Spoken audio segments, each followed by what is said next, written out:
Yo, what's going on, guys? I am super excited to talk to you today because I'm 30 years old now. What? I know, and I'm also wearing a different t-shirt than I usually do. The Warrior shirt's in the wash, so that's why I'm wearing a t-shirt that says Gainster. For everybody listening, it's spelled Gainster.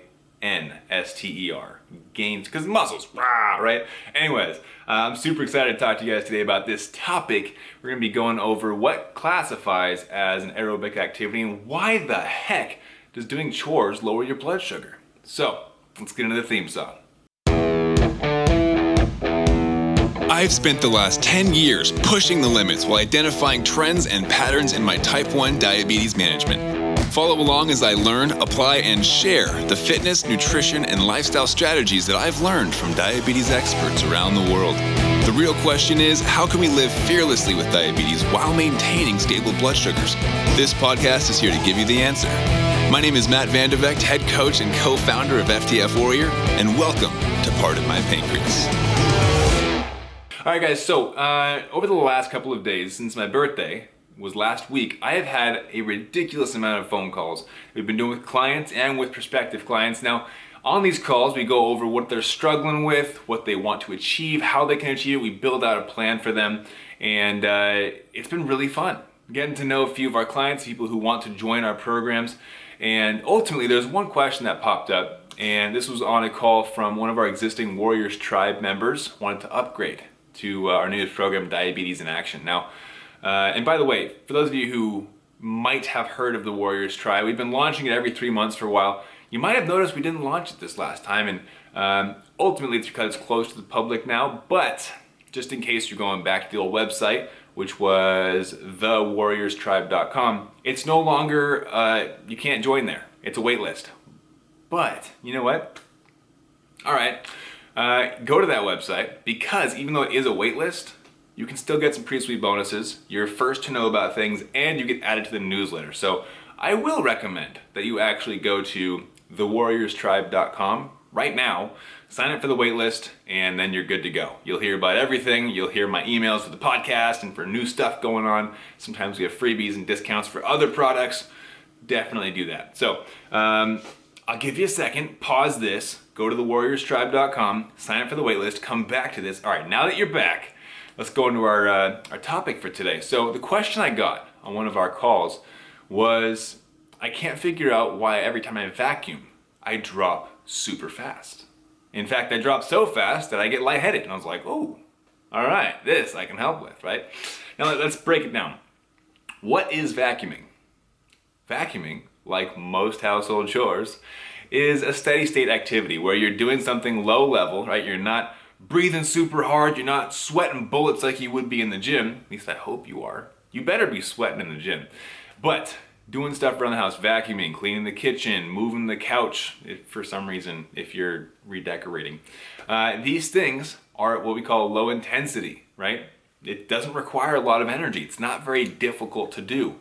And it's also going to be what we call steady state. So this is something similar to if you were to go for a walk. Now a walk, what is that classified as? Aerobic activity. Now, for some of you, you might be like, Matt, this is a lot of big words. You're talking about low intensity, steady state exercise and aerobic activity. I'm gonna break it down for you, okay? So, when I first became a personal trainer, right, I was going through my certification courses years ago, and they broke down aerobic versus anaerobic, right? Now, aerobic activity, typically something like walking, running, hiking, to give you real life examples, because in the books they don't really give you real life examples. But aerobic activity is any activity defined by 2 rules, okay? Super simple. You ready? The first rule is you have to maintain an elevated heart rate at a rate of roughly 70% of your maximum heart rate. Now, that's again kind of high level, right? So what is a maximum heart rate? Maximum heart rate is the maximum heart rate that your heart can perform. So every time you start an activity or an exercise, your heart has to beat faster. It has to pump more blood throughout your body, improve circulation to help establish this new threshold for activity, right? So what is your maximum heart rate? Does it change? Is it different person to person? Yes and yes. Here's how you find it. There's this really cool formula. It's a little equation, super simple, and it adapts to you, which is super cool. You take the number 220 and then subtract, ready for this? Your age. It's super simple, right? 220 minus your age. So now, as you guys all know, I just completely told everybody the secret. I am 30 years old now, as of last week. So 220 minus 30, 190. Easy math, right? It's a little different if it's like 27 or something, but my math, super simple. 220 minus 30 gives me 190. That is my maximum heart rate. So rule number one, remember, was to achieve a steady state heart rate, essentially consistently be at 70% of your maximum heart rate. So 70% of 190, I don't have a calculator on me, but that's the equation, right? I think it's something like 135. So let's pull some ridiculous numbers to make this easier. If my maximum heart rate was 100 and I wanted to find 70% of 100, what is that? 70. So then I would have to stay at 70 beats per minute, 70 heart rate, 70 beats per minute for the duration of the exercise. So find 70% of your maximum heart rate. That is your target for the entire duration of the exercise. Now, what's the second rule? Second rule pertains to the duration of the exercise. Makes sense, right? So what we're going for is roughly 20 to 30 minutes of this elevated heart rate being maintained at or around 70%. Does it have to be exactly 70%? No. Does it have to be exactly 20 minutes or 30 minutes? No. These are rough estimates, right? So find 70% of your maximum heart rate and stay there for roughly 20 to 30 minutes. This typically equates to going for a fast-paced walk or a jog, doing that for 20 to 30 minutes, boom, aerobic activity. Now, what do blood sugars do during an aerobic activity? Typically, we see a drop. In fact, we see a pretty steep drop, right? Most people, when you start doing, and by the way, aerobic, you can just think of it as cardio. Easy, right? Cardio exercise. The cardio bunnies in the gym. You go on the treadmill and you run, that's cardio. So when we think of cardio, most of us associate that with a drop in blood glucose, right? Not everybody. In fact, there was a gentleman, I was speaking at Kaiser Permanente once with an endo, and I gave this talk about aerobic versus anaerobic exercise and blood sugar impact, and he pulled me aside afterwards and kindly reminded me that we are all unique. And I had mentioned that, but he wanted to give me an example. See, every morning he gets up and he runs 5 miles. And keep in mind, this guy was like 70. I was like, wow, that's incredible, right? Now, he told me then, because I had assumed that most people, as they do, lower their blood sugars when they run. He has to take insulin when he runs.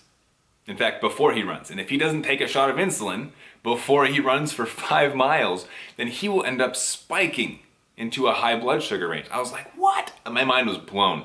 Anyways, that's just to show that we're all unique. You should do your own testing, figure out what your blood sugar does in response to aerobic exercise versus anaerobic exercise, okay? Now let's pull it back in. Why the heck do chores cause low blood sugars? Why are they associated with low blood sugars? Well, oftentimes, and there are a few factors here. One, it's similar to an aerobic activity. What else is similar to aerobic activity? Sex. That's one that catches a lot of people off guard, right? Sex, it's very similar to cardio. Your heart rate is elevated for an extended period of time. Now, length of time may differ, but that's a different story. Now, what I want to get into is why chores are causing low blood sugar. It's because it's similar to aerobic activity. Remember, aerobic similar to cardio. Think about walking, hiking, running. When you're doing that, especially around the house, you're not just doing it for 5 minutes. You're actually hitting the threshold of 20 minutes, 30 minutes, sometimes an hour, hour and a half, and you're wondering why you're going low. What would happen if you were to go for a walk, a jog, or a run for an hour? Would you drop? I know I would. That is an aerobic activity. It's similar results. So, overall, when we look at chores around the house, when we look at running errands around town, when we look at anything that keeps our heart rate elevated, even a little bit, for an extended period of time, you are using glucose, your muscles need glucose, you need to use the energy that you have stored inside of your body, there's a good chance that your blood sugar will end up dropping. So, that's all of it in a nutshell. Chores will most likely cause you to drop. Different types of chores, different types of drops. For example, most people, myself included, when I go to mow the lawn, I will drop a lot faster when I'm mowing the lawn versus if I'm just spraying Windex in the window and wiping it clean, right?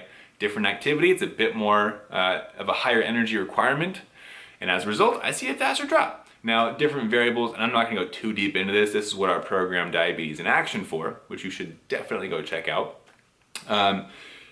What you have to be wary of is outside variables, whether it's hot outside, that's a big one for mowing the lawn, whether you have, and this one isn't necessarily external, but if you have insulin on board, massive factor.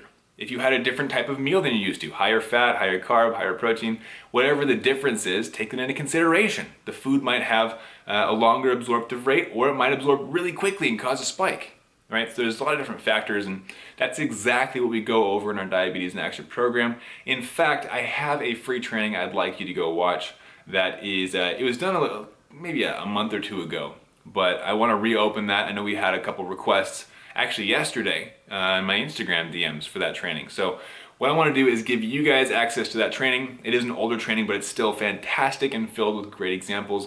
So if you are curious about what variables you should be wary of when exercising, especially trying to keep your blood sugar stable and in range, I highly encourage you to go check out diabetesinaction.com.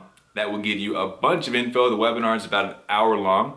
It is a replay, so have fun. It's a great one.